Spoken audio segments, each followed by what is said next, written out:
और अब बात महाराष्ट्र विधानसभा चुनाव को लेकर बढ़ी हुई सियासी सरगर्मी की। महायुति और महाविकास आघाड़ी, ये दोनों गठबंधन अपनी अपनी जीत के दावे कर रहे हैं और इन सब के बीच नामांकन का दौर जारी है, जिसमें आज डिप्टी सीएम देवेंद्र फडणवीस ने नागपुर दक्षिण पश्चिम विधानसभा सीट से अपना नामांकन दाखिल किया।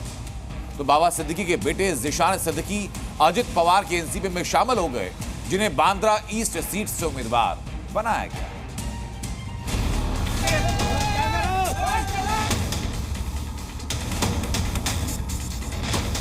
महाराष्ट्र विधानसभा चुनाव के लिए शुरू हुए नामांकन के दौर के साथ ही वहां सियासी शंखनाद का ऐलान भी हो गया। महायुति और महाविकास आघाड़ी दोनों ही गठबंधन अपनी अपनी जीत के दावे कर रहे हैं। साथ ही बची हुई सीटों के बंटवारे और उम्मीदवारों के नामों को अंतिम रूप दिया जा रहा है। इन सब के बीच महाराष्ट्र के उप मुख्यमंत्री और नागपुर दक्षिण पश्चिम विधानसभा सीट से बीजेपी उम्मीदवार देवेंद्र फडणवीस ने अपना नामांकन दाखिल किया।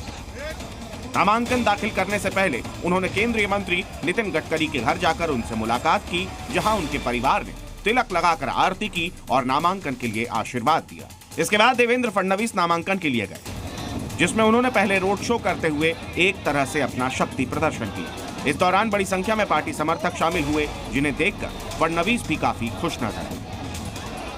सभी का बहुत बहुत आभार व्यक्त करता हूं कि उन्होंने फिर एक बार मुझ पर विश्वास जताया और छठी बार मुझे विधानसभा का टिकट दिया है।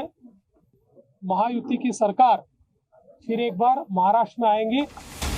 महाराष्ट्र के सियासी संग्राम में बाबा सिद्दीकी के बेटे जिशान सिद्दीकी भी ताल ठोक रहे हैं, जो अजित पवार की एनसीपी में शामिल हुए हैं और बांद्रा ईस्ट सीट से उम्मीदवार हैं। बाबा सिद्दीकी की मौत के बाद जी न्यूज से खास बातचीत में जिशान सिद्दीकी ने पिता की हत्या और एनसीपी में शामिल होने की वजह भी बताई। महाविकास आघाड़ी ने तो कैंडिडेट भी डिक्लेयर कर दिया कांग्रेस का, सिटिंग एमएलए होने के नाते, फिर भी कांग्रेस को सीट नहीं गई।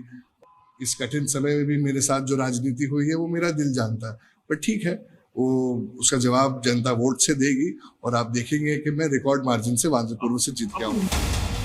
इस सियासी हलचल के बीच मुख्यमंत्री एकनाथ शिंदे के नेतृत्व वाले शिवसेना गुट ने राज्यसभा सांसद मिलिंद देवड़ा को वर्ली से टिकट दे दिया, जिससे मुकाबला और रोचक हो गया। वो इसीलिए क्योंकि इसी सीट से देवड़ा के सामने उद्धव ठाकरे के बेटे आदित्य ठाकरे चुनावी मैदान में।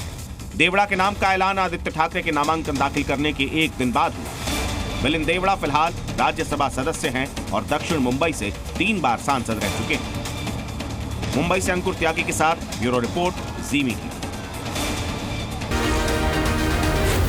जी न्यूज।